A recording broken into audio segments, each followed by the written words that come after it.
Bonjour, c'est Pauline Philibert-Digem, je suis coach professionnel certifié et je vous accompagne dans le développement de votre business. En bonus, je vous montre comment trouver simplement vos clients et communiquer efficacement sur LinkedIn. Bienvenue sur le podcast Bien dans mon business, votre dose hebdomadaire de bonne humeur, où chaque semaine, je vous donne les clés pour booster sereinement votre business, votre visibilité et surtout oser réaliser tous vos rêves. Vous êtes prêts ? C'est parti! Vous savez que LinkedIn peut vous amener des clients, mais vous ne savez tout simplement pas comment vous y prendre ni même par où commencer. J'ai créé pour vous la roadmap LinkedIn qui est entièrement gratuite et qui vous retrace le plan exact pour attirer vos clients professionnels grâce à LinkedIn et en développant votre stratégie unique sans avoir à y passer des heures par jour. Donc cette roadmap est faite pour vous si aujourd'hui vous êtes entrepreneur et que vous adressez à une cible professionnelle, si vous dépendez encore beaucoup du bouche à oreille ou des recommandations, votre chiffre d'affaires est en dents de scie, vous avez des difficultés à vous vendre et du coup vous ne vivez pas pleinement de votre activité. Si vous êtes submergé d'informations techniques qui ne fonctionnent pas forcément pour vous et de toutes les stratégies qu'on peut trouver un peu partout, ou si vous recherchez simplement une stratégie qui est claire et une méthode éprouvée pour gagner en sérénité grâce à un flux stable de clients professionnels.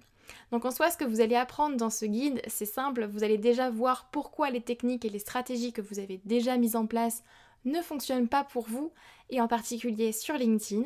Vous allez voir une approche qui va vous permettre de devenir visible et incontournable sur votre marché. Vous aurez un plan d'action clair en 6 étapes, 6 grandes étapes pour communiquer efficacement sur LinkedIn et trouver vos clients. Et enfin, les 4 erreurs à ne surtout pas faire, croyez-moi, si vous voulez des résultats rapidement. 4 erreurs qu'à mon avis vous faites probablement. Donc ce guide est entièrement gratuit et vous pouvez le télécharger tout simplement en cliquant sur le lien en description de ce podcast, ou bien alors vous allez sur le lien que je vais vous dire tout de suite sur www.humanbusiness-academy.com/guide. Donc je répète, www.humanbusiness-academy.com/guide. Mais c'est encore mieux si vous cliquez sur le lien en description de ce podcast.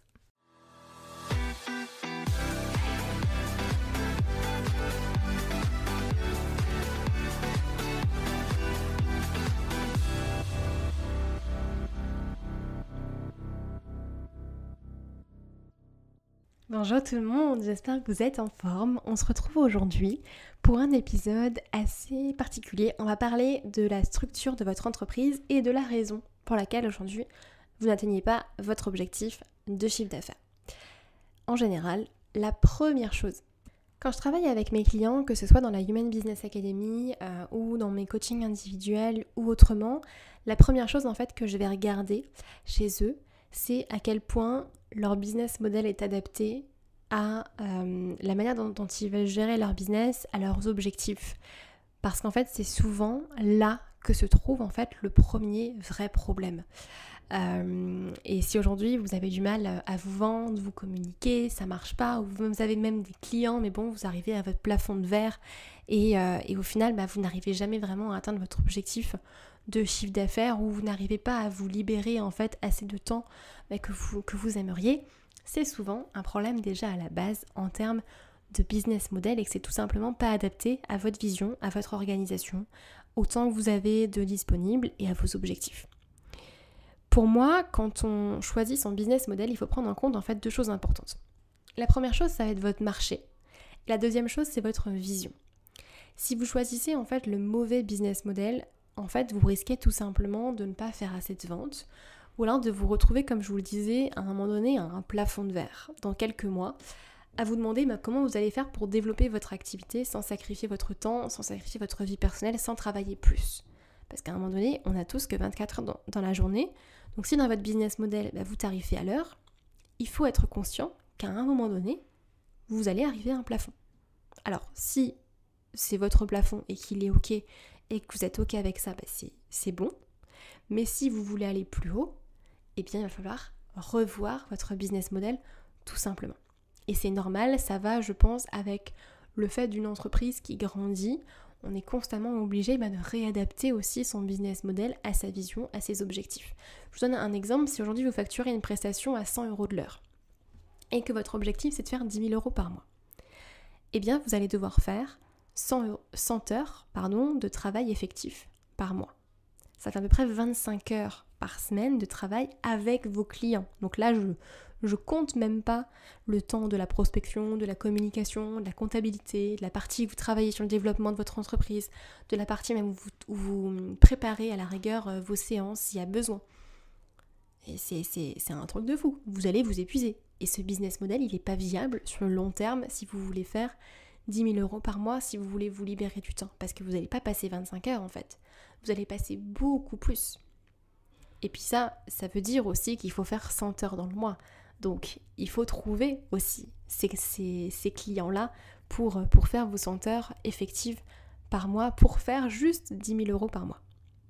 D'où l'importance de justement bien définir en fait sa vision. Donc là, je vais vous parler un petit peu plus des différents business models qui existent aujourd'hui. Alors, on ne va pas parler de tout, bien évidemment, mais des grands business models qui existent et sur lesquels vous allez pouvoir travailler et voir justement lequel vous correspond le plus, dans lequel vous êtes aujourd'hui et pouvoir vérifier en fait si c'est vraiment le bon business model pour vous. Puisque l'idée, c'est de pouvoir voir aussi quel modèle soutient le plus votre vision aujourd'hui.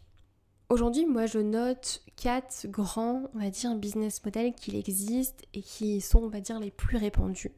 Et je les ai notés en fonction de leur scalabilité, c'est-à-dire à quel point vous pouvez le développer à plus grande échelle, tout simplement. Celui qui est tout en bas, ça va être le Done for You. C'est principalement la prestation de service dans laquelle je pense la plupart d'entre vous êtes, où vous échangez vraiment votre temps contre l'argent et vous allez faire les choses pour votre client. C'est du done for you, fait pour vous, littéralement. C'est là-dedans, du coup, je mets vraiment toute la partie prestation de service, comme la création de sites internet, la création de visuels, la photographie, la rédaction web, par exemple, où vous faites vraiment les choses pour votre client à sa place. Le Done for You a clairement ses limites parce que vous êtes limité en fait par rapport à votre taux horaire ou alors même si vous ne tarifez pas à l'heure ici, au montant de votre prestation, parce qu'à un moment donné vous ne pouvez pas prendre plus que X clients. Vous êtes un être humain comme moi et on n'a que 24 heures dans la journée et c'est normal. Pour information, j'ai commencé par ce business model là, je l'ai très vite supprimé parce que ça ne me convenait absolument pas. Juste après, on a le Done with you. C'est là où vous allez faire les choses avec vos clients. Typiquement, c'est tous les métiers de l'accompagnement, le coaching, le consulting, le mentorat, les formations, que ce soit en synchrone, en présentiel ou en distanciel, par exemple. Ou alors, on peut même rentrer là-dedans, par exemple, les accompagnements de groupe. Donc vraiment, c'est des choses où vous faites avec votre client. Alors souvent ici, pareil, la plupart du temps, on est dans un format de prestation à l'heure, où on facture quand même au temps passé.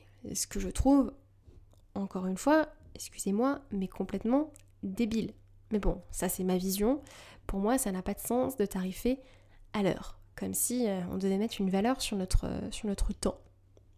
Notre temps passé plutôt que sur la prestation et la transformation qu'on offre. Mais bon, ça c'est un sujet pour une autre fois. Mes clients de la Human Business Academy le savent, je les bassine avec ça.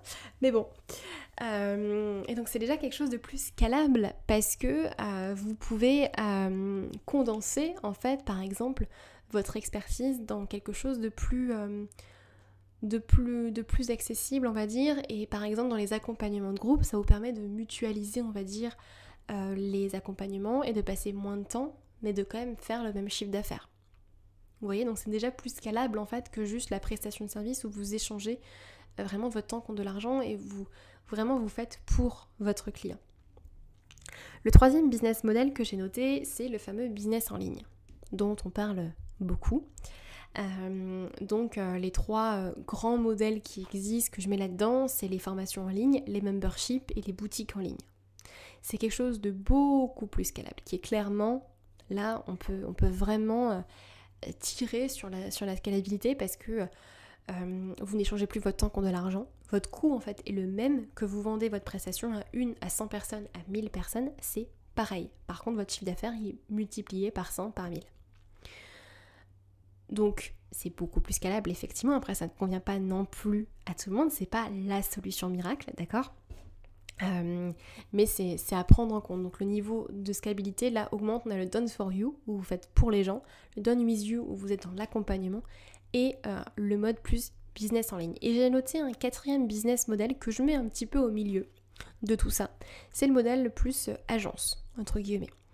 Où là, en fait, vous allez recruter des personnes dans votre équipe à qui vous allez déléguer des prestations de services en échange d'une commission, par exemple, ou d'une rémunération X. Exemple, admettons, vous avez par exemple une agence d'assistante virtuelle. C'est ça. Vous allez vous positionner plus en tant que chef de projet, que personne qui va gérer en fait tout ça, mais c'est pas vous qui allez délivrer directement les prestations. Je mets là-dedans aussi par exemple les collectifs de freelance, les organismes de formation, bien évidemment. Par exemple, moi j'ai un organisme de formation, il y a de nombreuses formations, c'est pas moi qui les donne, ce sont mes formateurs, mes partenaires directement. D'accord, mais je ne peux pas donner moi-même toutes les formations, sinon il me faudrait peut-être 50 heures dans la journée là, et encore. Donc ça passe pas. Là c'est plutôt le modèle effectivement agence où vous allez recruter des personnes dans votre équipe qui vont travailler avec vous sur les différentes prestations.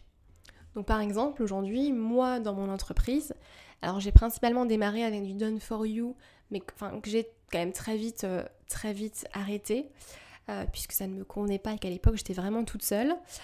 Puis j'ai enchaîné plus sur du Done With You avec des formations en individuel, des formations LinkedIn et du coaching individuel, puisqu'entre-temps je suis devenue coach, que j'ai gardé du coup cette partie Done With You en rajoutant du coup la partie plus business en ligne avec la Human Business Academy, donc qui se base vraiment sur ce business model là.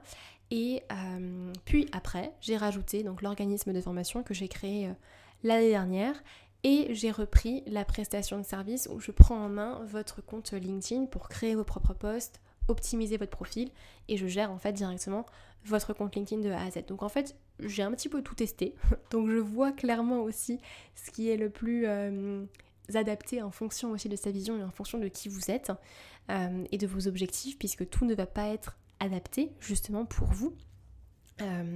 Par contre, le plus important aussi, c'est de ne pas se lancer dans tous les business models à la fois. L'important, c'est d'en avoir un qui fonctionne, qui tourne et qui est structuré, posé et scalable. Et ensuite, vous allez vous en rajouter un. D'accord ? Donc pas tout à la fois. Donc je pose la question aujourd'hui, parmi ces 4 grands business models-là, qu'est-ce qui aujourd'hui vous convient le mieux, selon votre vision ? Si vous avez du mal à répondre à cette question, demandez-vous déjà à quoi ressemblerait votre journée idéale d'ici 1 an, ou même d'ici la fin d'année, là d'ici fin décembre. À quoi ressemblerait votre journée idéale ? Comment est-ce que vous travaillez ? Qui sont vos clients ? Combien est-ce que vous gagnez ? Combien de temps par semaine est-ce que vous passez avec vos clients ? Ça c'est super important parce que si dans votre tête, en fait vous avez envie de gagner ne serait-ce que 10 000 € par mois, mais que par contre dans votre temps, vous n'avez que par exemple 2-3 jours par semaine à consacrer à vos clients parce que derrière il y a une entreprise aussi à développer, il y a des offres à créer, une communication à faire, et ça c'est à prendre en compte aussi dans votre business model. Est-ce que dans votre journée idéale par exemple d'ici 1 an vous avez une équipe ? Si oui, qu'est-ce qu'elle fait ? Et qu'est-ce que vous faites concrètement dans votre entreprise ? Il n'y a pas de bonne ou de mauvaise réponse ici. La réponse elle est en vous en fait directement. Donc je vous invite à vraiment vous poser et à vous poser toutes ces questions-là. Et d'ailleurs, petit point, le fait de travailler sur son business model, le fait de se poser ces questions-là, moi je l'inclus dans mon temps de réflexion et dans mon temps de je travaille sur mon entreprise. Donc par exemple, voilà, c'est du temps dans votre semaine que vous consacrez au développement de votre entreprise et non pas à travailler avec vos clients directement. Vous ne pouvez pas, à un moment donné, vous ne pouvez pas être juste le freelance qui travaille pour ses clients. Vous devez devenir aussi à un moment donné le chef d'entreprise, la chef d'entreprise qui va gérer son entreprise, son business. Et cette partie-là, de se poser ces questions-là, ça fait partie de cette casquette-là, de cette casquette et de cette posture plus d'entrepreneur.